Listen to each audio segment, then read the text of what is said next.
¿Cuál? Este.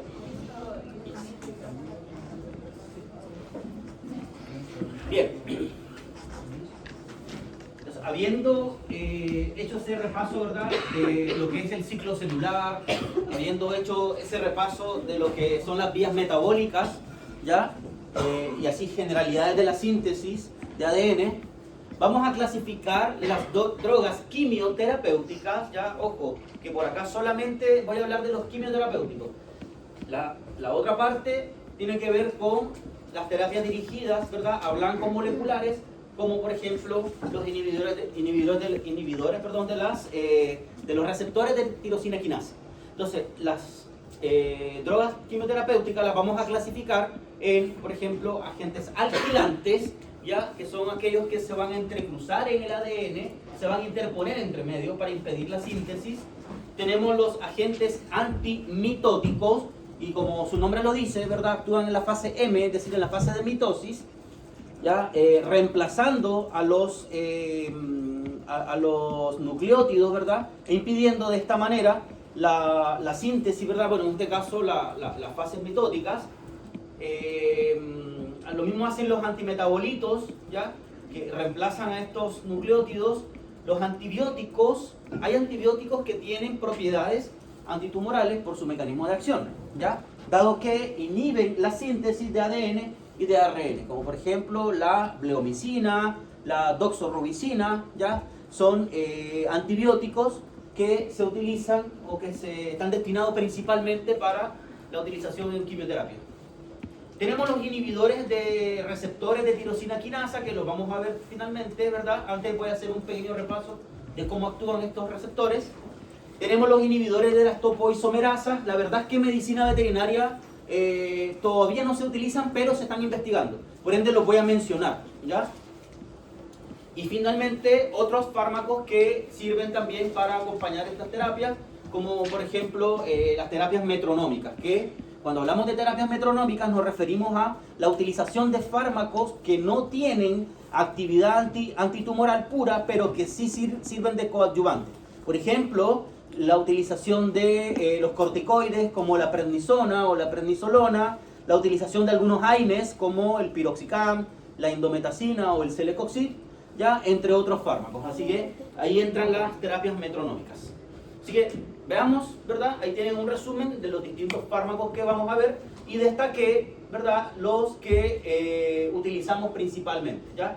En la práctica clínica se utilizan los agentes alquilantes, sobre todo la ciclofosfamida, la lopustina, ¿verdad? Los compuestos platinados hoy en día ya se utilizan menos por la alta toxicidad que generan.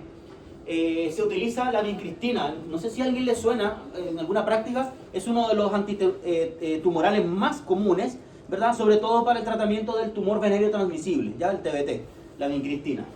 Los antimetabolitos como la citarabina se utiliza en neurología, por ejemplo, pero también se utilizan en oncología. El 5-fluoruracilo, ¿verdad?, la gemcitabina, se usa más en medicina humana. Igual hay estudios o ensayos clínicos donde se ha utilizado la gemcitabina. Lo que más se utiliza es el metotrexato, ¿ya? Y por ahí tienen los antibióticos como la mitoxantrona, la doxorubicina o la misma bleomicina, que es el fármaco que se utiliza en las electroquimioterapias que yo les mostré, ¿verdad?, en el video. ¿Ya? Y los inhibidores de la tirosina quinasa, fíjense que tienen una característica, ¿ya? Cuando ustedes vean un fármaco, ya, estén leyendo la literatura y se encuentren... Oh, no tengo... ¿Plumón? Plumón. ¿Alguien tiene un plumón? ¿Me lo puedes pasar con tu índice izquierdo? Perdón.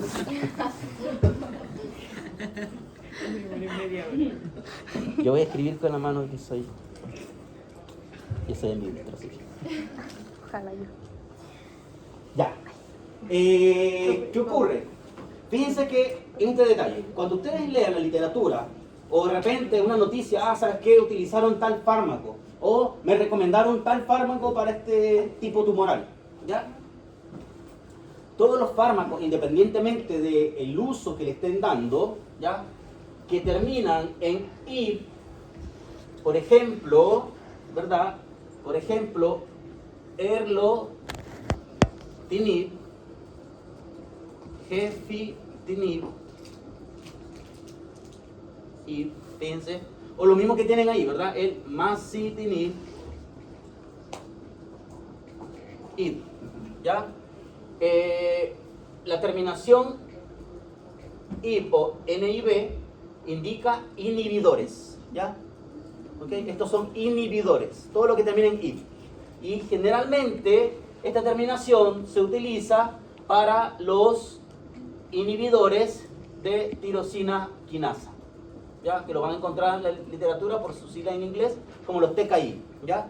Los inhibidores tirosina quinasa, ¿ya?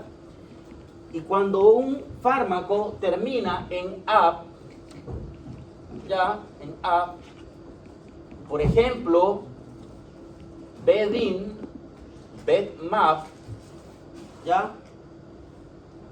Termina en AP, estos son anticuerpos, ¿ya? La terminación AB, AP es de antibody, ¿ya? Es de antibody. Anti se escribe así, con latina, sí, perdón. Sí. Me estaba saltando un horror ortográfico. Disculpen, ¿ya? Todo lo que termina en AB es de anticuerpo. Entonces, cuando ustedes vean, ¿verdad? Esto es como cultura farmacológica general, ¿ya? Cuando ustedes estén leyendo, ¿verdad? En su día a día, en su momento de ocio, mira, voy a leer de, no sé, Bedin-Bedmap. AB, antibody, un anticuerpo, ¿ya? Anticuerpos monoclonales generalmente, ¿ya? Porque también se utilizan en farmacología oncológica. Está muy bien. Pinta bien. Ya. Entonces acá tienen, ¿verdad? Inhibidores como el toceranib, masitinib y imatinib, ¿ya? Que son los que más se utilizan en medicina veterinaria. Y luego tienen otros agentes que ya les mencioné que por su acción, ¿ya? Por su acción, no como antitumorales, sino como, por ejemplo, el tamoxifeno, es un fármaco que inhibe al receptor de esteroides, ¿ya? De hecho, el tamoxifeno es un corticoide. Lo mismo ocurre con la prednisona o la prednisolona, y en el caso de la indometacina, piroxicam, celecoxib, son AINES, ¿ya? Entonces, ustedes se fijan que tienen otros efectos en otros blancos celulares, pero se utilizan, ¿verdad?, como coadyuvantes a las terapias, ¿ya? Y bueno, estos otros antimitóticos como el docetaxel, paclitaxel, son fármacos que no se utilizan mucho en medicina veterinaria por su alta toxicidad. Incluso en medicina humana son altamente tóxicos. Se utilizan en conjunto. Todos los fármacos que son altamente tóxicos se utilizan en conjunto, no se utilizan solo. ¿Por qué? Porque la idea de utilizarlo en conjunto es bajar la dosis del fármaco cuando se utiliza solo. Y de esa forma, ¿verdad?, tenemos menos efectos secundarios, ¿ya? Ejemplo de ellos, el paclitaxel, por ejemplo. O, por ejemplo, también ocurre con el carboplatino o el cisplatino, que son estos compuestos platinados que son altamente tóxicos. Pero vayamos revisando, ¿ya? Este es un esquema que resume un poco dónde actúan los distintos fármacos oncológicos. Fíjense que por el lado de la izquierda, ¿verdad?, se está representando, ¿verdad?, una célula tumoral con sus diversas funciones naturales, ¿ya? Tenemos que, ¿verdad?, esa célula tumoral tiene una actividad neoplásica que puede estar influenciada por una mutación genética, que esa mutación le está diciendo a la célula: prolifera, prolifera, crece, crece, crece, prolifera, ¿ya? Además, tiene exacerbada la actividad del receptor, en este caso podría ser un receptor tirosina quinasa, y ese receptor, cuando se estimula, genera una señal intracelular que, ¿verdad?, va a llegar al núcleo y le va a decir al núcleo: oye, produzcamos proteínas que promuevan el ciclo celular, en este caso la fase de mitosis, ¿verdad? Pero también pueden haber funciones extracelulares como la inducción de angiogénesis, ¿verdad?, gracias a la acción de, por ejemplo, el factor de crecimiento endotelial vascular. Entonces, los fármacos que nosotros vamos a ver pueden actuar tanto a nivel genético, utilizando, por ejemplo, secuencia génica, ARN, ¿ya? Podemos utilizar inhibidores de tirosina quinasa, como por ejemplo el masitinib, el glutinib. Podemos utilizar inhibidores de la traducción, que es desencadenada desde los receptores tirosina quinasa, ¿ya? Ahí hay otro grupo de fármacos que están en investigación. Y están los agentes citotóxicos que actúan a nivel del núcleo, sobre todo a nivel del ADN, que se intercalan en el ADN. ¿Ya? Ejemplo de ellos, la ciclofosfamida, el carboplatino, el cisplatino, todos aquellos fármacos que se intercalan en el ADN y que impiden la síntesis de este, pero por intercalamiento, se conocen como agentes citotóxicos. ¿Ya? Entonces, ahí tienen ya un esquema del ciclo celular con las distintas fases y fíjense los distintos fármacos, ¿verdad? O grupos farmacológicos que van a actuar en las distintas fases del ciclo celular. Vamos a hablar de los fármacos agentes citotóxicos, citotóxicos. ¿Ya? De los agentes citotóxicos, ¿ok?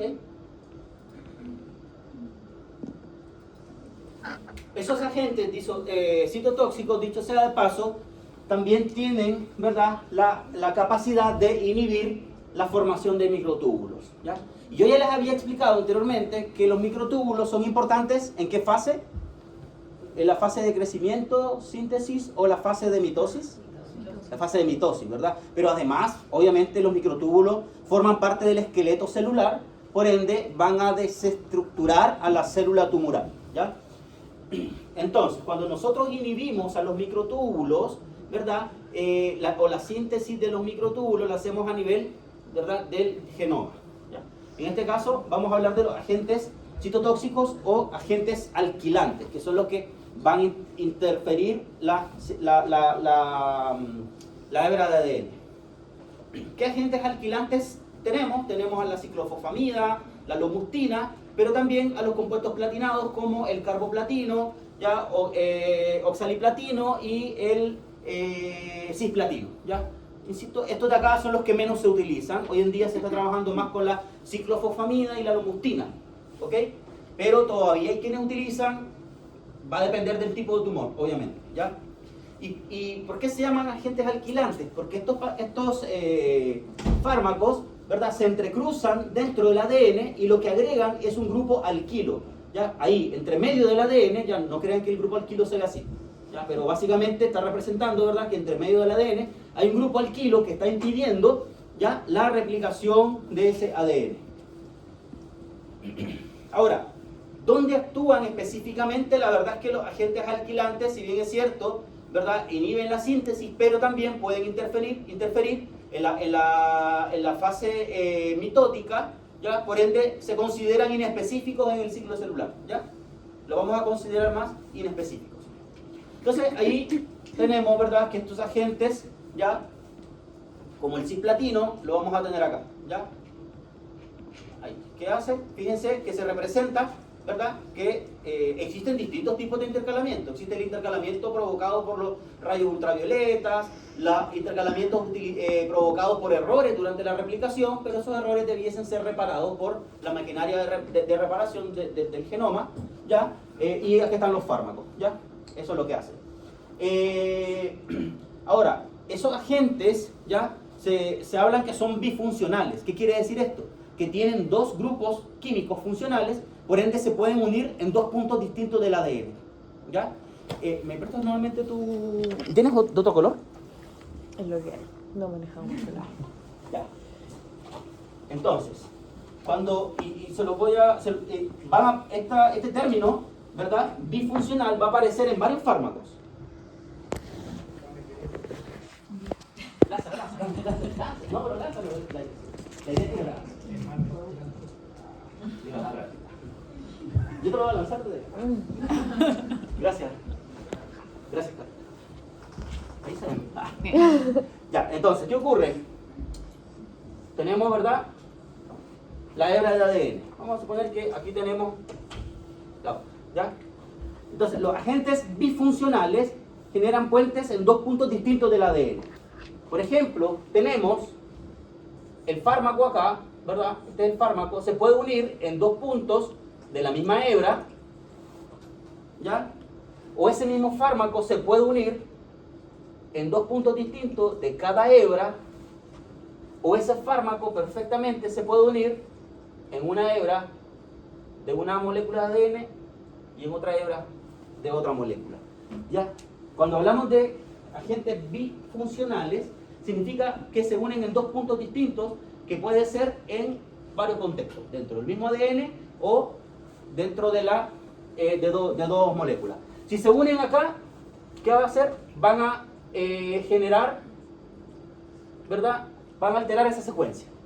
¿Ya? Y si se altera esa secuencia, esa hebra no se va a replicar. Si se unen acá, van a impedir que se separen las hebras para su replicación. Y si se unen acá, ¿verdad? Van a impedir que el ADN se desenrolle para poder exponerse.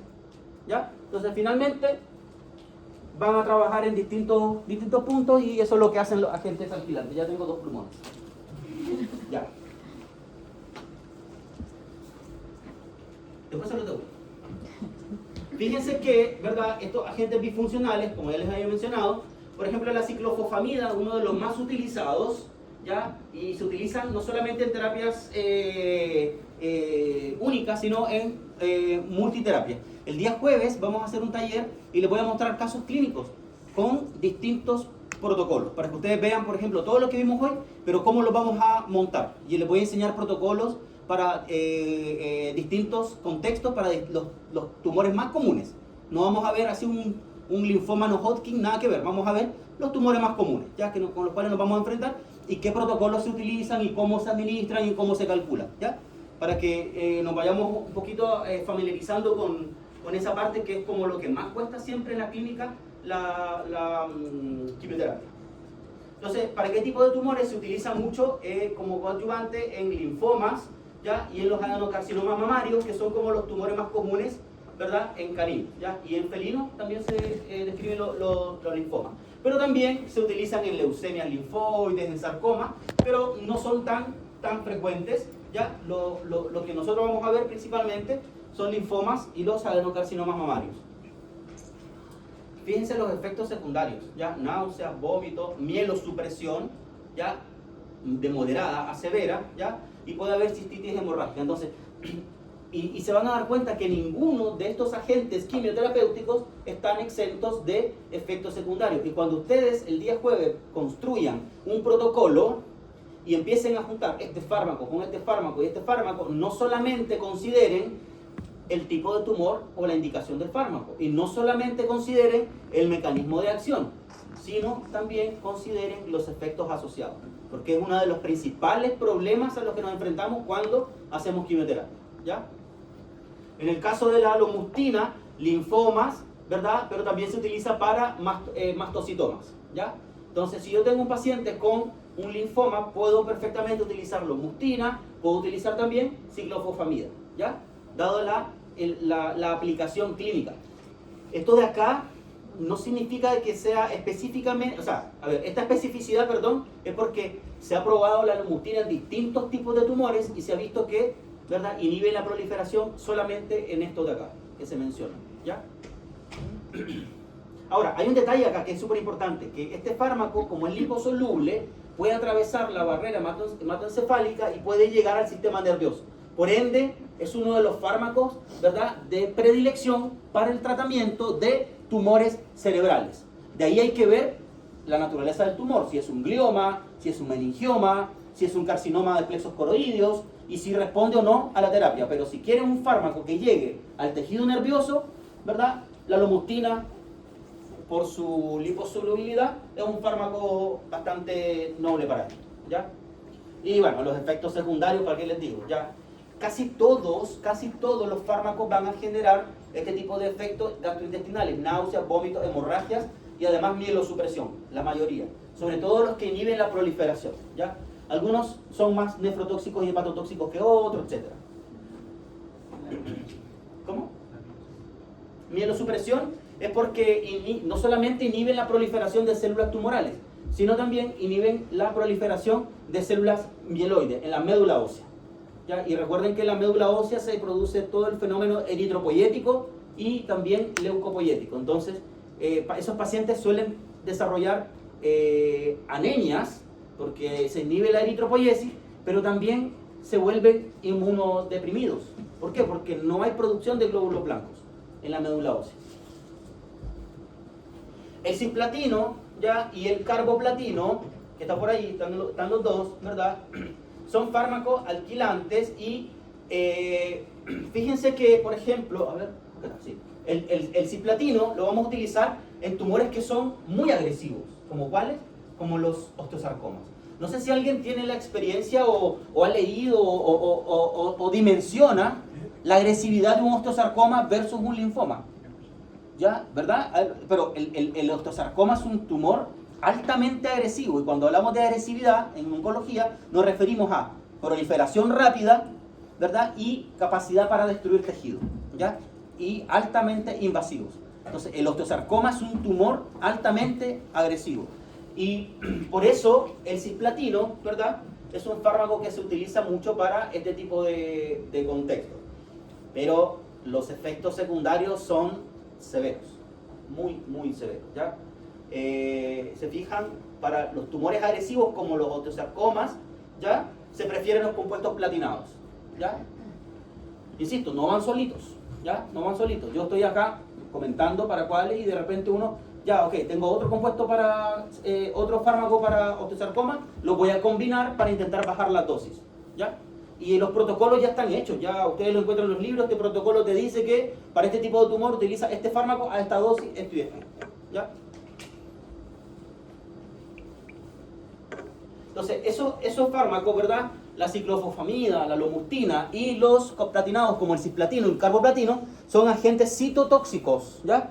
Y alquilantes. Y por ser citotóxicos no discriminan entre una célula tumoral y una célula sana. Por eso son altamente tóxicos también para el organismo y generan muchos efectos secundarios, ¿ya? De ahí vienen otros fármacos que también van a inhibir la formación de microtúbulos, como por ejemplo los fármacos antimitóticos, ¿ya? Y estos van a actuar directamente en la fase M, porque recuerden ustedes que la fase M, ¿verdad?, es donde los microtúbulos van a servir de camino o de andamiaje para que la célula, cuando se divide su núcleo, es decir, genera la cariocinesis, que es la división del núcleo, ¿verdad? Las partes del núcleo que se van para cada célula hija sean guiadas por los microtúbulos.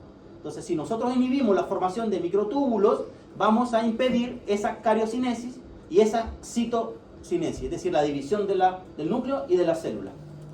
Y ahí entran fármacos como la vincristina, la vinblastina, el paclitaxel y la mitomicina, ¿ya? La más utilizada por lejos es la vincristina, ¿ya? Entonces, como fármaco, ¿verdad?, que inhibe, en este caso, a la tubulina, ¿ya?, que es una proteína que forma parte de los microtúbulos.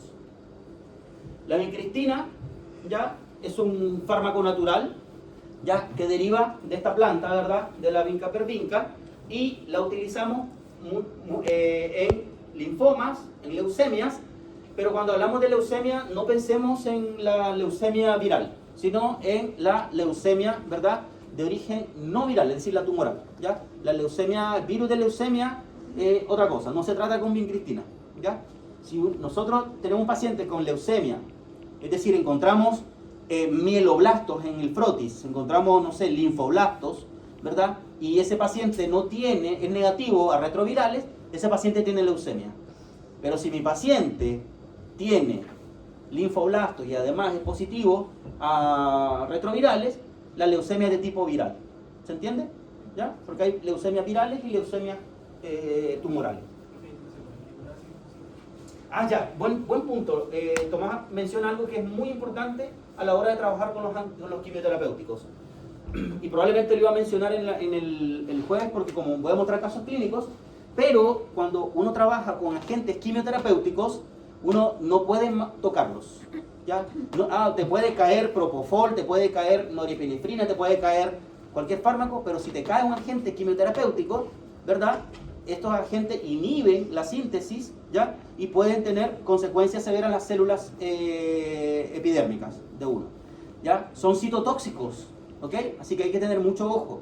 Trabajamos con doble guante, trabajamos, de hecho en medicina humana, los fármacos, las diluciones y todos en bombonas se preparan bajo campana, con mascarillas, con antiparra, con trajes especiales, como si estamos trabajando con pacientes infecciosos, ¿ya? hay que tener muchos elementos de protección personal para el manejo de los agentes quimioterapéuticos. Todos, absolutamente todos, excepto lo de metronómica, la prednisona, ¿cómo se llama? Indometacina, ¿ya? Piroxicam, esos no. Y una de las aplicaciones más importantes que tiene la vincristina, yo diría que por lejos en lo que más se utiliza es en los TBT, los tumores de células venéreas transmisibles, ¿ya? O el tumor venéreo transmisible, es donde más se utiliza la vincristina con muy buenos resultados, ¿ya? El TBT.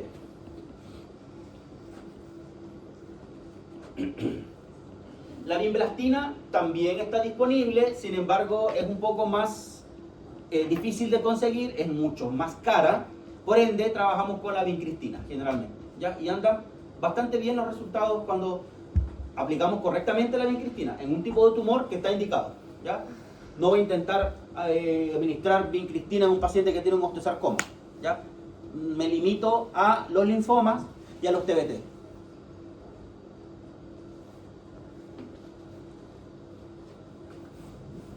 El paclitaxel es un fármaco que se utiliza más en medicina humana, ¿ya? En lo personal, hay dos fármacos que se usan mucho en medicina humana, que es el paclitaxel y la gemcitabina, que yo he tenido la experiencia de ver cómo se usa de forma experimental en pacientes que ya no responden, y uno trabaja con estos fármacos, pero la verdad es que los efectos secundarios son demasiado severos, ya con la gemcitabina y con el paclitaxel. Así que, sin embargo, hay estudios que dicen, ¿verdad?, que para carcinomas mamarios, ya, y carcinomas de células escamosas. Pero insisto, depende. El carcinoma de células escamosas no solamente lo vamos a encontrar en la piel. Puede tener el paciente carcinoma de células escamosas en el pulmón, y ahí sí se utiliza, ¿ya? Ahora, la probabilidad de que nosotros diagnostiquemos o tengamos un carcinoma de células escamosas en un perro o un gato es muy baja. De hecho, entre el 0,5 y el 1% de los tumores pulmonares son tumores primarios, se originan en el pulmón. Y de ahí a que sea un carcinoma de células escamosas, baja aún más el porcentaje, ¿ya? Porque tumores pulmonares tienen carcinomas de células escamosas, tienen, por ejemplo, tumores de pulmón de células no pequeñas, tienen de células microcíticas, ¿ya? Hay muchos tipos celulares. Ya. Los antimetabolitos, por su parte, actúan en la fase de síntesis, en la fase S. ¿Por qué? Porque yo les había mencionado que estos fármacos reemplazan a los nucleótidos, ¿ya? Si durante la síntesis del ADN se necesitan nucleótidos como el tetrahidrofolato, o se necesita la timina, o se necesita la adenosina o la guanina, ¿verdad? Entonces, ¿qué hacen estos fármacos? Reemplazan, porque son análogos de estos nucleótidos, y los reemplazan durante la síntesis del ADN, impidiendo de esta forma que se siga replicando el material genético. Y aquí hay fármacos que tienen muchos usos, no solamente en oncología, y se los van a encontrar en otros contextos. Por ejemplo, el 5-fluoruracilo, la hidroxiurea, ¿ya? Y la citarabina son los tres más utilizados en medicina veterinaria. Después tienen el metotrexato y la gemcitabina, que se utilizan menos, pero estos tres de acá, ¿verdad? 5-fluoruracilo, citarabina y la hidroxiurea, para que los tengan ahí en consideración. Recordemos que las purinas son estas, ¿verdad? La adenina, la guanina, y las pirimidinas serían citosina, timina, y en el caso del ARN, el uracilo. El uracilo viene a reemplazar a la timina, ¿ya? En el ARN. Entonces, ¿qué es lo que hacen, verdad? Si estos son los nucleótidos, esos fármacos se van a localizar o incorporar en el lugar donde están los nucleótidos, deteniendo así la fase de síntesis del ADN, ¿ya? Entonces, por ejemplo, tienen el 5-fluoruracilo, y lo que hace en este caso este fármaco es inhibir una enzima que se llama timidilato sintetasa, ¿ya? ¿Cuál es el objetivo de esta enzima? Sintetizar timina, ¿ya? Por ende, este fármaco, además de inhibir la enzima, reemplaza a la timina. ¿ya? Inhibe la enzima para que no se produzca la timina y además la reemplaza. ¿Por qué? Porque es un análogo, ¿verdad?, de la timina.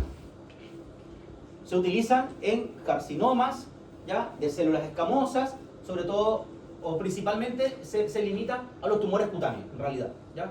Tumores cutáneos de tipo carcinomatosos. La citarabina, yo la utilizo en lo personal mucho, no yo para mí, sino en mis pacientes, ¿ya? Porque la citarabina, fíjense que también es un análogo de la pirimidina, ¿ya? Y lo que hace es que reemplaza, ¿verdad?, a las pirimidinas, que en este caso podría ser perfectamente la timina o podría ser la citosina, ¿ya? Realmente a quien reemplaza es a la citosina, ¿ya? Por eso es su nombre. ¿Y en qué situaciones se utilizan? En linfomas, sobre todo del sistema nervioso, porque son fármacos liposolubles, llegan al sistema nervioso, ¿ok? Al igual que la lomustina, llegan al sistema nervioso, pero sobre todo en enfermedades inflamatorias del sistema nervioso central. Sobre todo en aquellas enfermedades que son autoinmunes, donde tenemos una proliferación excesiva de células inmunes y necesitamos inhibirlas. Entonces, algunas enfermedades como las meningoencefalitis granulomatosas o las leucomeningoencefalitis o las meningoencefalitis necrotizantes. Son enfermedades inmunomediadas donde utilizamos citarabina para disminuir la respuesta inmunológica. Pero en el contexto oncológico se utiliza principalmente para el tratamiento de los linfomas, ¿verdad?, del sistema nervioso central, ¿ya? Bueno, la gemcitabina se ha visto, ¿verdad?, que puede funcionar en linfomas, pero para eso, para un linfoma tenemos otros fármacos, ¿ya? Así que la gemcitabina, insisto, voy a buscar algún protocolo que utilice gemcitabina con efectividad, pero el gran problema que tiene es que es altamente tóxico, ¿ya? Así que por eso se utiliza muy poco en medicina veterinaria. El metotrexato sí se utiliza, ¿ya? Se utiliza y se utiliza principalmente en los linfomas. Fíjense que hasta el momento hemos visto muchas alternativas para los linfomas. Unas más tóxicas que otras, pero hay muchas alternativas para los linfomas. Hay menos alternativas para los tumores del sistema nervioso y para los tumores que son altamente agresivos, como por ejemplo los osteosarcomas. Pero para linfomas y tumores cutáneos hay muchas alternativas, ¿ya? Así que ustedes cuando estén repasando, estén estudiando, háganse una tabla para los tumores más comunes. Que de hecho lo vamos a ver el día jueves, los tumores más comunes. Vamos a ver protocolos para linfomas, para adenocarcinomas, para mastocitomas, ¿ya? Y para y carcinomas de células escamosas, ya que son como los más comunes.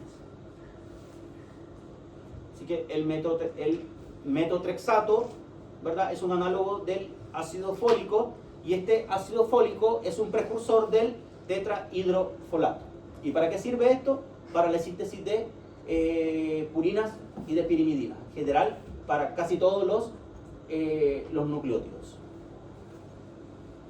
Y la hidroxiurea también se utiliza en pacientes con enfermedades proliferativas, no solamente oncológicas, sino enfermedades autoinmunes. No sé si alguien ha escuchado hablar de una condición que se llama policitemia vera. ¿Alguna vez? ¿No? ¿Policitemia? ¿Le suena el término policitemia? ¿O eritrocitosis? Pacientes que tienen, a ver, por ejemplo, un perro, el hematocrito normal de un perro es de 37 a 55%.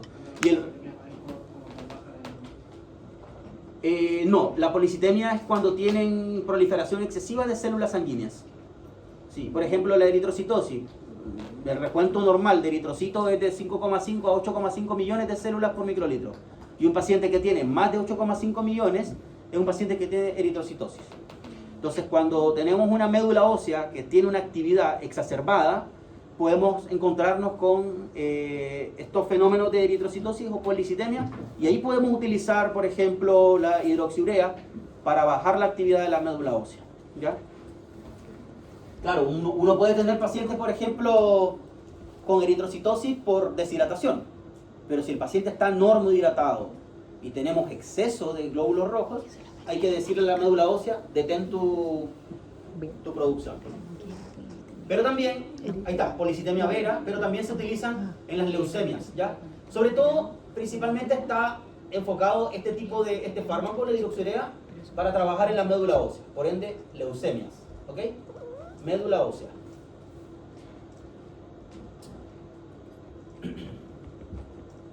¿Ya? Y vamos llegando a los antibióticos, que son otros fármacos que son inespecíficos del ciclo celular. Si bien es cierto, actúan en la fase de síntesis porque inhiben, ¿verdad?, la replicación y la transcripción del ADN. Recuerden ustedes que el ADN se sintetiza, ¿verdad?, replicándose. Se replica, ¿verdad? De esa forma tenemos la síntesis del nuevo ADN. Pero ese ADN tiene que transcribirse, ¿verdad?, a un ARN, ¿ya? Entonces, esa fase de transcripción del ADN al ARN es la que se ve inhibida por los antibióticos. Después ese ARN que se transcribe tiene que traducirse. Y eso se traduce en codones, ¿ya? Para dar la formación de aminoácidos, ¿ya? ¿Se acuerdan? ¿Les suena? Los codones, que un triplete de codones forma un aminoácido. Y el AUG es el codón de inicio, ¿ya? Y el aminoácido de inicio es la metionina. Ya, entonces fármacos como por ejemplo la doxorubicina, la bleomicina o la mitoxantrona, ¿ya? Son fármacos, son antibióticos. Miren, yo no les voy a pedir que me hagan una cátedra de biología celular y molecular, ¿ya?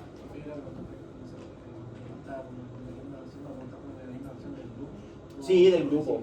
O quizás, no sé, les pongo un fármaco y ustedes van a asociar a los distintos grupos. Quizás como, no sé, términos pareados, una cosa así, pero para que lo asocien, ¿ya? Entonces, es importante que tengan claro. Uno, pueden hacer una tabla donde tengan, no sé, acá, no sé, 3 grupos, ¿verdad? Y para cada grupo tienes estos y estos fármacos, y estos fármacos, esto y estos fármacos, ¿ya? Y acá los mecanismos de acción. Un esquema. En el caso de los antimetabolitos tiene mecanismos distintos porque son análogos de distintos nucleótidos, ¿ya? Pero para los demás grupos tienen mecanismos muy similares. Inhiben la síntesis de ADN, los antibióticos, son agentes que agregan un grupo alquilo, los citotóxicos, ¿ya? Los que inhiben, por ejemplo, los microtúbulos.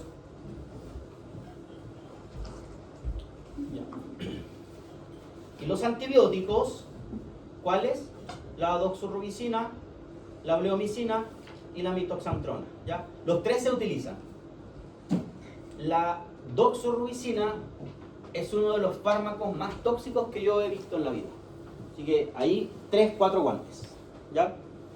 De verdad, la doxorubicina es altamente tóxico, ¿ya? La bleomicina no tanto, es un antibiótico, de hecho la bleomicina ustedes la encuentran muchas veces en cremas, ¿ya? En cremas antibióticas para uso tópico. Pero en una célula tumoral, así como la ven, pues usted se puede poner bleomicina en la piel por una infección, pero para una célula tumoral es tóxica. El problema es que la célula tumoral es resistente a la bleomicina y por eso se utiliza en los protocolos de electroquimioterapia, ¿ya? La bleomicina. Y es ahí donde, cuando uno electropora la célula, logra ingresar la bleomicina al interior. Fíjense que esta es una célula tumoral, ¿ya? Si esta es una célula tumoral, el fármaco tiene que ingresar. Entonces, el objetivo de la electroquimioterapia, como el video que le mostré del gatito, lo que hace es que cada vez que viene una descarga, va generando poros en la célula. Y esos poros hacen que el fármaco, en este caso la bleomicina, que es la que se le administra por vía endovenosa, ingrese y llegue a el núcleo, que es donde necesitamos que actúe. Pero si yo no electroporo esa célula, la bleomicina es un fármaco que no le va a hacer ni cosquilla a la célula tumoral. Otros fármacos actúan generando radicales libres, y esos radicales libres destruyen a las células tumorales, ¿ya? La manera en la cual actúan estos fármacos son súper agresivas también, sobre todo la doxorubicina, ¿ya? Bueno, aquí este contexto, este gráfico demuestra distintos fármacos, ¿verdad? La doxorubicina, por ejemplo, generando radicales libres, ¿verdad? Para destruir el ADN, dañar el ADN, Y eso es lo mismo que ocurre en un paciente que no tiene cáncer, pero que tiene una mala alimentación, donde los radicales libres que estamos produciendo, ¿verdad?, por nuestra mala alimentación, están dañando nuestro ADN y finalmente eso va a mutar nuestro ADN y a la larga desarrollamos, ¿verdad?, cáncer. Profe, pero los radicales libres igual son carcinógenos. Sí, por supuesto. Son altamente carcinogénicos. Sí. Por eso, ¿cuál es el mejor antioxidante? El piñón. En este país no debería nadie tener radicales libres en su cuerpo. ¿Ya?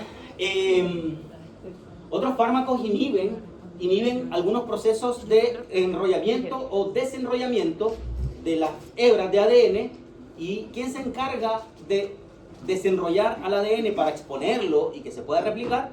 Son unas moléculas que se llaman topoisomerasas, ¿ya? Y cuando nosotros inhibimos a las topoisomerasas, evitamos ese desenrollamiento, ¿verdad? Y evitamos esa replicación, ¿ok? Ya. La doxorubicina tiene varios mecanismos, ¿ya? Se describe que uno van a inhibir a las polimerasas, que son las que van agregando los nucleótidos, ¿verdad?, a la hebra original para formar la hebra complementaria, e inhiben a las helicasas, que son las que van cortando los puentes de hidrógeno para que la doble hebra se separe y se exponga a la maquinaria de replicación, ¿ya? Para que entendamos, me voy a adelantar un poco. A ver. Sí, para que entendamos un poquito mejor esto, me voy a adelantar un poco. Pero ya estamos cerca. Acá.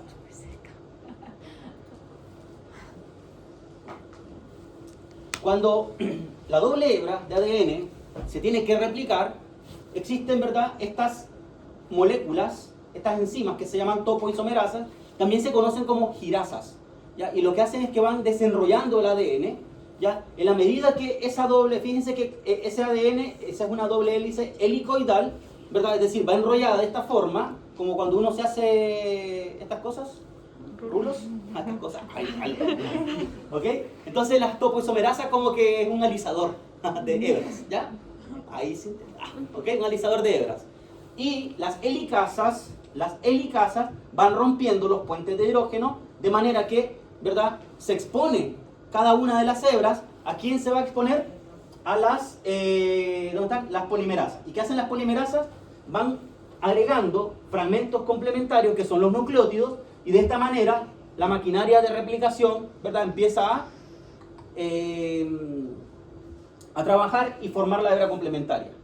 Y después aparece otra enzima que es la ligasa, que es la que une, ¿verdad?, esos fragmentos pequeñitos que quedaron sin juntarse, ya, para formar la hebra completa. Y después viene otra topoisomerasa, y ¿qué hace? Vuelve a enrollar al ADN, a cada una de estas hebras, y ya tenemos dos doble hebras hechas. ¿Se entiende? ¿Ya? Una forma muy nanay de explicar la síntesis. Ojalá fuera así de nanay, pero hay un libro que es el Biología Celular de el Albert, de Biología Molecular y Celular, que es un libro que es como así. Yo lo fotocopié, que era padre, lo fotocopié, y lo fotocopiado impreso, me salió en dos tomos, porque ustedes saben que de repente uno imprime un libro que tú lo compras original y es así, pero cuando lo imprimes te salen 3, porque la hoja de papel es mucho más gruesa y todo.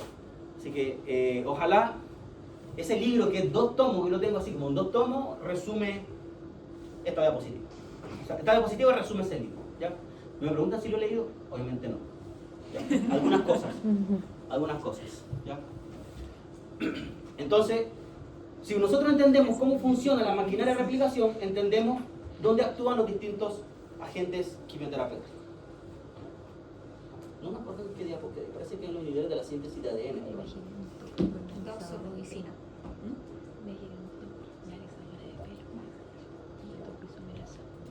Entonces, ¿qué hace la doxorubicina? Inhibe a las polimerasas para que no agreguen nucleótidos a la hebra complementaria que se está formando. Inhiben a las helicasas impidiendo que los puentes de hidrógeno no separen a la doble hebra original, ¿verdad?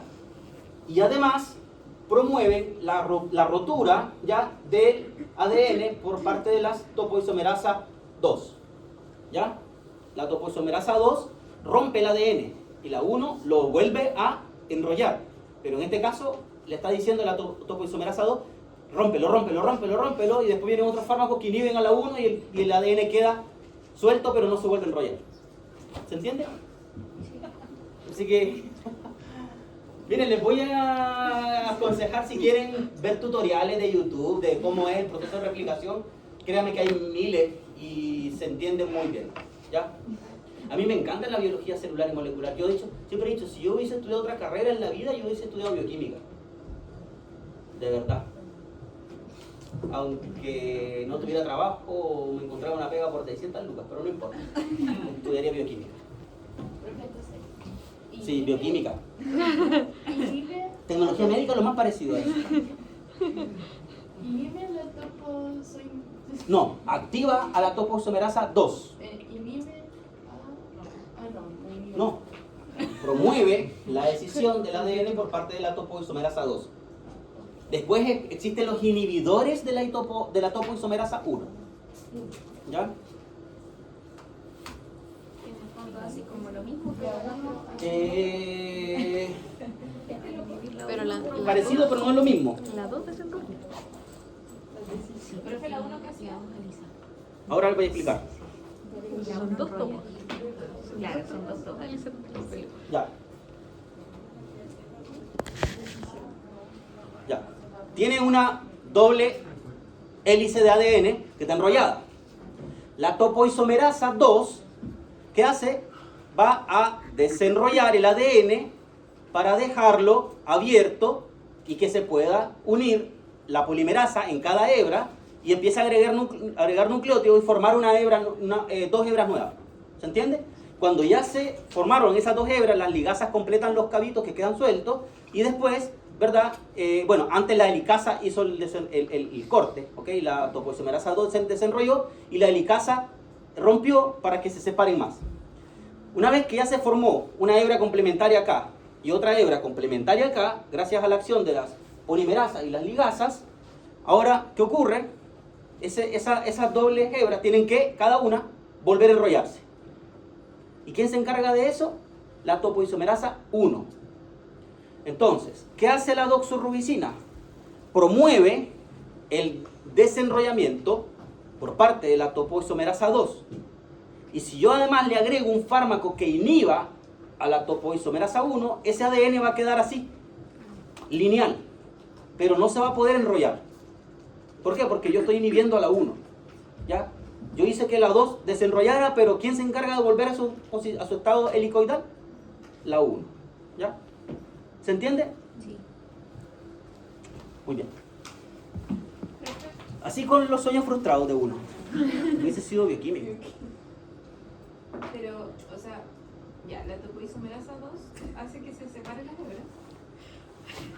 Pero dice que impide que el hidrógeno separe la hebra. La helicasa. ¿Ya? Inhibe a la helicasa. ¿Y la helicasa qué hace? Hace que se... Se rompa. Ah. Que la hebra simplemente, cuando nosotros hacemos actuar a la topoisomerasa 2, lo único que hace la hebra es desenrollarse, pero quedan las dos hebras juntitas. No se rompen. La helicasa las separa a la mitad. ¿Para qué? Para poder exponerlas a las polimerasas. Así que, para entender esto, les recomiendo de verdad que repasen, aunque sea un tutorial de YouTube o si quieren les presto el Albert, de biología molecular y celular. Miren, me presta... no, aquí tengo los plumones. Ahí dice que inhibe la helicasa. Por eso, sí, pero esperen, les voy a explicar acá. Ya. Les voy a explicar acá.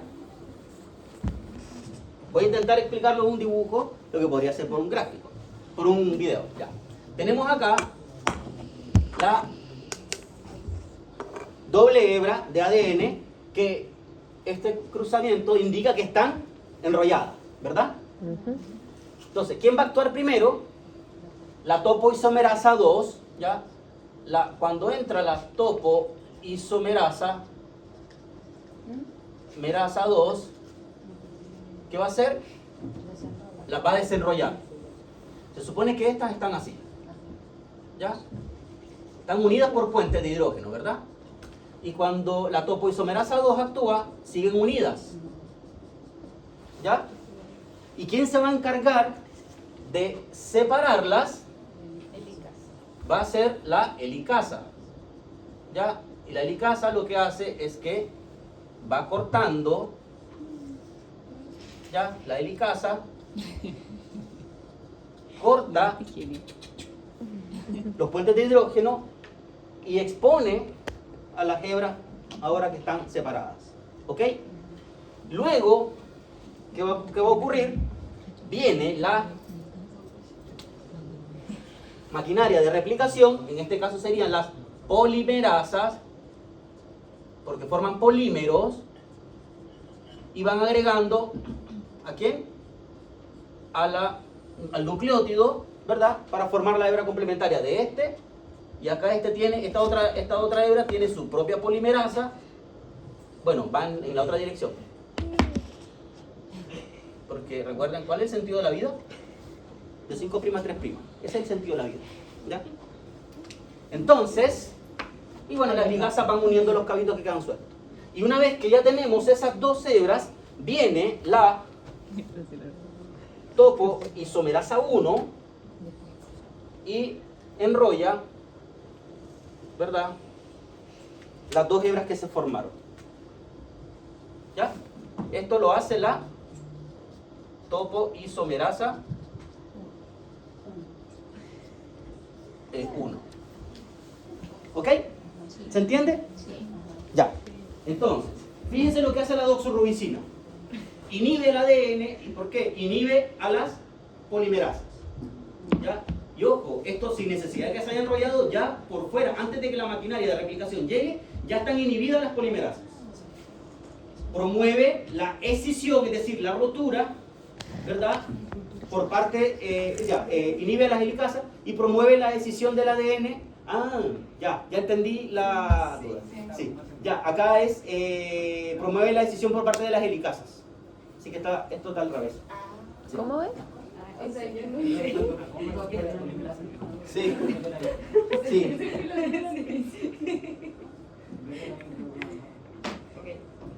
Y, ¿verdad? Promueve la decisión. La escisión. ¿Qué dice? Por la helicasa.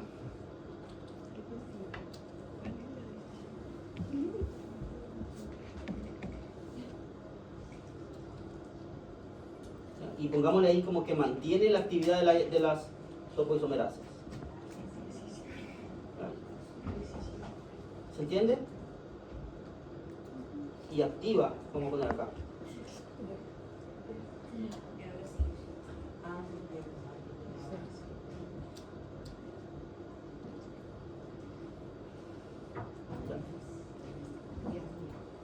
¿Ya?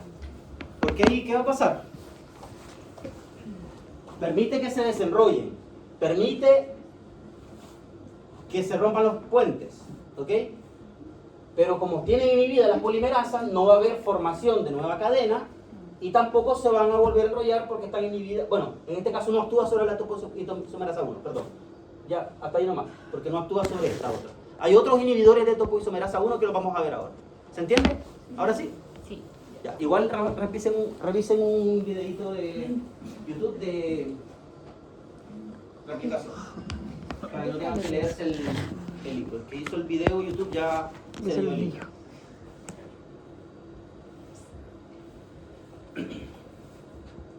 ¿Ya? Y otro mecanismo de acción que tiene la doxorubicina, y destáquenlo porque yo no lo destaqué ahí, es que genera radicales libres o especies reactivas de oxígeno. ¿Ya? Y cuando se producen estos radicales libres se rompen, ¿verdad? También las células, ¿ya? Los radicales libres generan apoptosis, inducen apoptosis, ¿ya? En las células tumorales.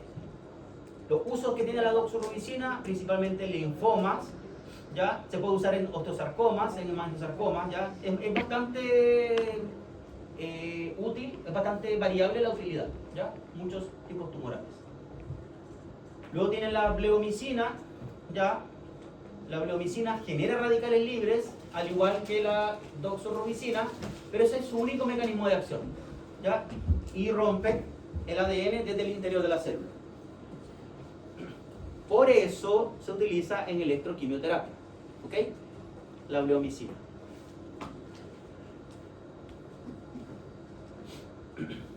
Y otros agentes que ya son otros fármacos, ¿verdad? Que pueden tener otros mecanismos, como por ejemplo corticoides, como la prednisona, el tamoxifeno, y los AINES como el piroxicam, indometacina, celecoxib, y otros inhibidores de otras vías, como por ejemplo el everolimus, que es un inhibidor de la vía mTOR, ¿ya? M minúscula, TOR mayúscula, pero sin H intercalada, por cierto. No se confundan, ¿ya? Con el... ¿ya? Inhibidores de el everolimus y el tacrolimus son fármacos inhibidores de mTOR, ¿ya? Que es una vía de señalización dentro de la célula, ¿verdad? Que se encuentra arriba o abajo de la estimulación de los receptores tirosina quinasa, ¿ya?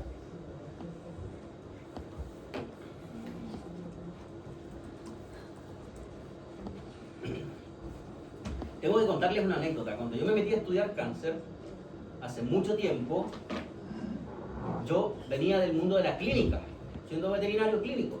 Y una cosa es estudiar el uso clínico de los fármacos y otra cosa es entender la biología celular. Yo dije, tengo que repasar de nuevo la biología celular que yo vi cuando estudiaba en la universidad. Pero yo entré a la universidad en 2004. Yo vi biología celular 2004 y yo entré al doctorado en 2015. Sí, 2016 entré al doctorado. Y la biología celular había cambiado tanto que no existían las topoisomerasas, no existían en ese entonces tuve que estudiar prácticamente de cero, ¿ya? Entonces, y después uno se mete a estas cosas, ¿por qué? Porque estás todo el año y todos los años metido trabajando en esto. Vives, respiras biología celular.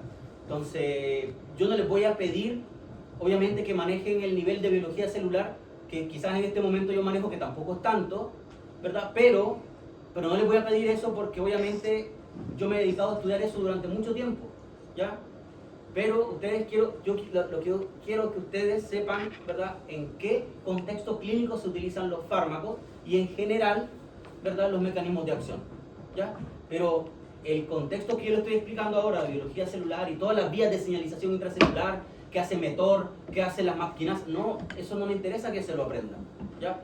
Yo se los explico para que entiendan dónde actúan los fármacos dentro de las células, ¿ok?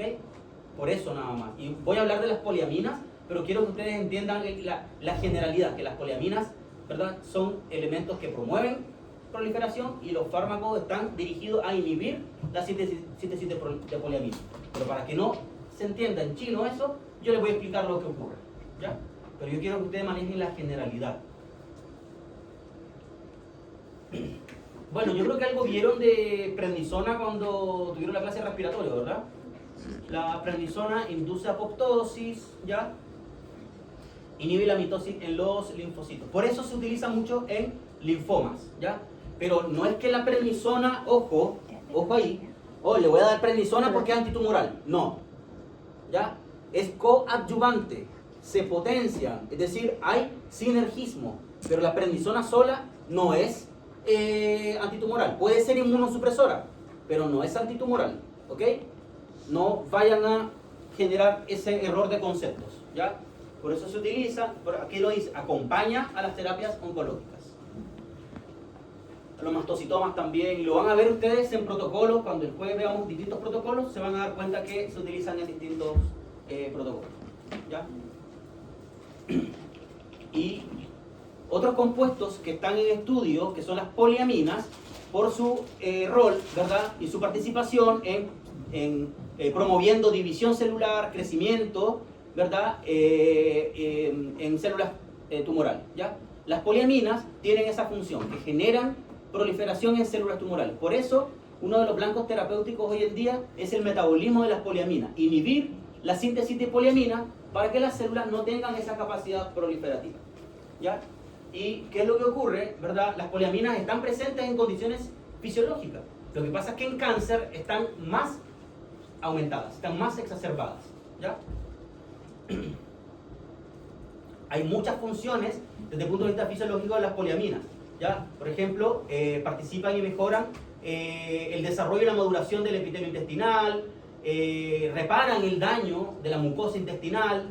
¿Ya? Fíjense que restauran la barrera, ¿verdad?, intestinal. ¿Por qué? Porque como son proliferativas, si yo tengo un paciente con, por ejemplo, con una diarrea crónica donde se destruyen las vellosidades, las poliaminas pueden ayudar a restaurar la vellosidad intestinal. Pero lógicamente, si los niveles de poliamina están muy aumentados, eso puede hacer que esa vellosidad intestinal, además de crecer y restaurarse, ahora se desarrolle un carcinoma. Entonces, el metabolismo de poliaminas es uno de los blancos terapéuticos actuales. Y yo por eso es lo que yo trabajé durante mucho tiempo estudiando este metabolismo de las poliaminas y el efecto que tienen algunos fármacos. Por ejemplo, acá tienen la indometacina, ya el efecto que tiene la indometacina sobre el metabolismo de poliamina en células de cáncer de pulmón. ¿Ya?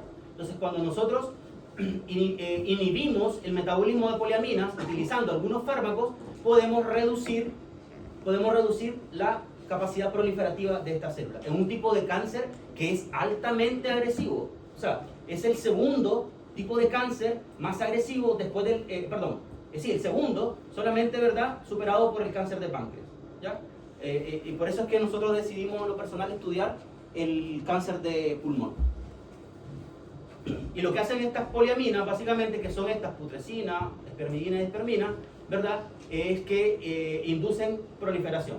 Y fíjense que, sin ánimo de que se aprendan esto, solamente que entiendan que para que se puedan formar estas poliaminas, se necesitan muchos compuestos, muchas enzimas, ¿ya? Y otras vías, están conectadas con vías, por ejemplo, de la S-adenosine-metionina, que participaban en la síntesis de purinas y pirimidinas. Entonces, la idea es inhibir a estas enzimas, ¿verdad?, o estas de acá, para que no se formen esas poliaminas. Y eso lo hacemos ¿cómo?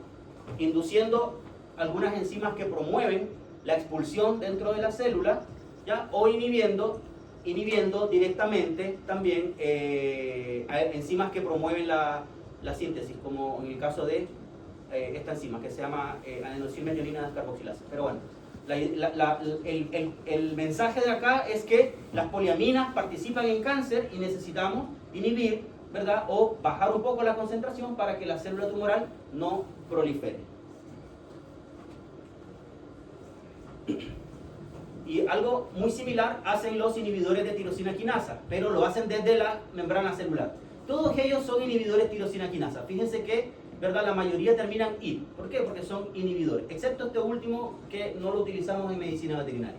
¿Y qué es lo que hacen? Van a inhibir la activación, ¿verdad?, del receptor. ¿Qué ocurre cuando el receptor se activa? Esto de acá es un receptor tirosina quinasa. Si se une un ligando, vamos a tener dentro de la célula una cascada de eventos que lo que van a hacer es promover diferenciación celular, maduración, migración de células, ¿verdad?, producción de citoquinas, proliferación. O sea, todo lo que al cáncer le encanta.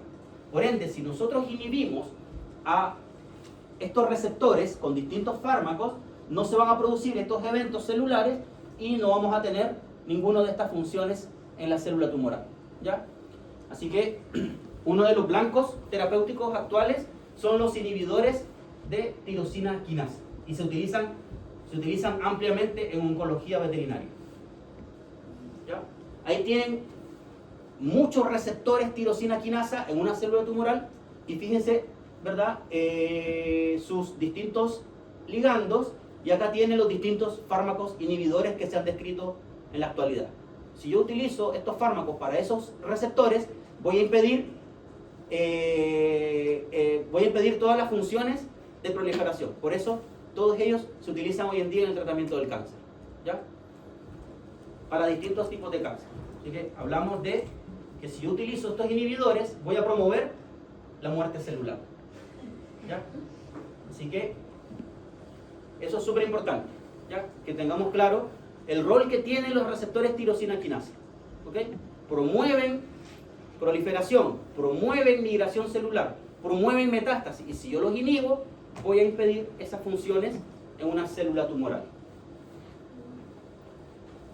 Fármacos como el imatinib, que se utilizan en mastocitomas, ¿ya? Y son inhibidores, fíjense, del factor de crecimiento, ¿verdad? Derivado de plaquetas, ¿ya? Pero también inhiben otros receptores, que ahí tienen las iniciales, lo que significa, pero para el que más utilizamos nosotros, ¿verdad? Es el factor de crecimiento, el receptor, perdón, del factor de crecimiento derivado de plaquetas, ¿ya?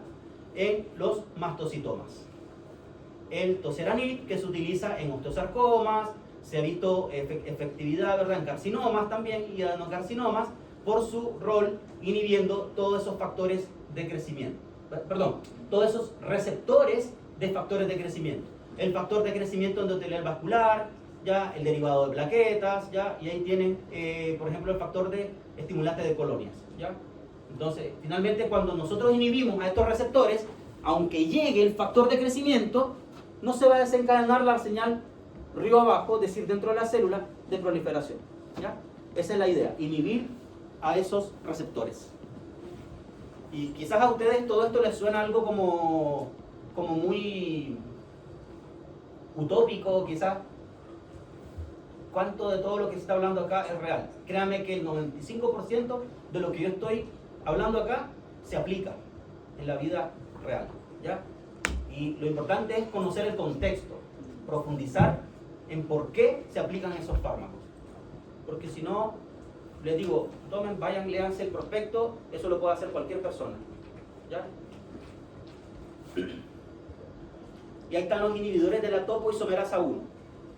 Que ojo, la verdad es que estos fármacos no se utilizan, no están aprobados todavía por la FDA en medicina veterinaria, pero sí se están investigando. Es probable que en unos años más se encuentren con algunos de estos inhibidores de la topoisomerasa 1 que impiden, ¿verdad?, que las cadenas, ¿verdad?, se vuelvan a ligar y que se vuelvan a enrollar, ¿ya?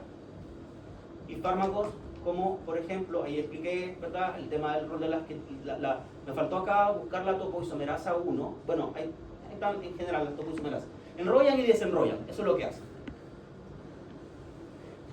Hay algunos inhibidores, ¿verdad?, que se están investigando de las topoisomerasas, como por ejemplo Indotecan, ¿ya? Indimetecan, ¿ya? Estos fármacos tienen estos códigos porque son fármacos que todavía están en investigación, y uno puede ver que cuando nosotros administramos estos fármacos, ¿verdad?, aparece una señal mayor en color verde, y esa señal es una señal de daño del ADN, ¿ya? Entonces, el color verde está diciendo que hay más daño a las 2 y a las 6 horas después de haber administrado cada uno de los inhibidores de topoisomerasa, ¿ya? Entonces, estos ensayos que se hacen por microscopía, ¿verdad?, confocal, han demostrado que si yo tengo cultivos celulares de ciertos tipos de cáncer y yo utilizo estos fármacos, ¿verdad?, horas después veo que hay daño en el ADN de esas células tumorales. Probablemente, si esto yo lo llevo a un contexto clínico, ¿qué va a pasar? Me va a dañar también el ADN de las células sanas. Pero toda investigación debe partir por el contexto celular y después ir escalando a los ensayos in vivo hasta llegar a los preclínicos y finalmente ensayos clínicos, ¿ya? Y pueden pasar años en eso. ¿Cuáles son los nuevos paradigmas? ¿Qué es lo nuevo que se está promoviendo hoy en día en oncología veterinaria, ¿verdad? Por ejemplo, se habla de la genética, ¿ya? La genética y la epigenética, ¿ya? Las terapias génicas. Fíjense que distintos autores han demostrado, ¿ya?, que diversos tipos de tumores tienen todas estas mutaciones. Entonces quiero que presten atención a una cosa. Tumor mamario. Miren, tumor mamario. Todas estas mutaciones se han descrito. Y para cada una de esas mutaciones puede haber un fármaco distinto.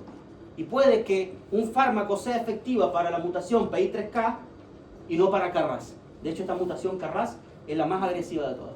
Entonces, esto que está acá, esta diapositiva, es lo que viene a demostrar por qué cuando hablamos de encontraron la cura del cáncer, es mentira. ¿Ya?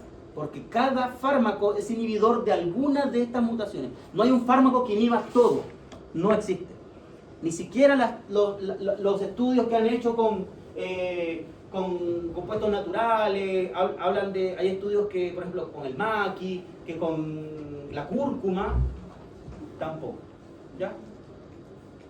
Créanmelo, porque cuando salieron esos estudios de que hablan de que la cúrcuma antitumoral, yo me leí los papers de los autores de esos trabajos y son ensayos preclínicos o ensayos in vivo. Pero la prensa, ¿qué hace la prensa? Lee eso y dicen, encontraron la cura del cáncer. Eso ni siquiera ha llegado a un ensayo preclínico. ¿Ya? Así que hay que ir más allá de lo que uno lee en las redes sociales. Profe, ¿cómo se inhibe una mutación? Con terapias génicas. La terapia génica es un ARN que va a bloquear y va a inducir la escisión o el corte de esa secuencia e incorporar una nueva secuencia. Hay una técnica que se llama CRISPR-Cas9, ¿ya? Que es una herramienta que sirve para editar el ADN. Muy cuestionada por los bioéticos, pero es maravillosa la técnica, CRISPR-Cas9, ¿ya? Hay otros inhibidores, como estos otros inhibidores que inducen la inhibición de enzimas que participan en el metabolismo de poliamina. Finalmente, son estudios. Todos estos son estudios porque cuando ustedes encuentren un fármaco que tiene ese nombre con códigos, son fármacos que están en ensayos, en estudios. ¿Ya? No es algo que realmente esté ya probado. De ese mismo artículo, ¿verdad? Que se trabajó con cáncer de célula, cáncer de pulmón, ¿verdad? Se puede ver que este inhibidor, ¿verdad? Fíjense que aquí hay el control cuando hay muchas células que están marcadas en azul y en la medida que uno aumenta la concentración del inhibidor, reduce la cantidad de células. La señal de células que están en moradito disminuye en la medida que vamos aumentando la concentración del fármaco. Pero esto es ensayos en laboratorio. Esto ni siquiera ha llegado a un ratoncito, ni siquiera ha llegado a una persona. Puede que esto no funcione, pero por algo hay que comenzar, por algo se debe partir. Lo mismo pasa acá, ¿verdad? Ahí se ven los gráficos, cómo se inhibe de manera dosis dependiente, ¿ya? La proliferación. ¿Era eso? Oye, yo tenía uno, creo que lo pasé a borrar. Es que como lo subí a última hora, así como estaba apurado, de hecho me tuve que regresar a la oficina para subirlo y dije, voy a sacar esto, porque lo tenía que subir en PDF, no hubiese borrado nada. Bueno, eso, ¿preguntas? Sí, lo puedo subir editado o no. ¿Lo he cambiado ahora? ¿Ya? Perfecto. Hermanos y hermanas, el jueves tiene el taller conmigo. Vamos a ver casos clínicos y aplicación de los agentes quimioterapéuticos.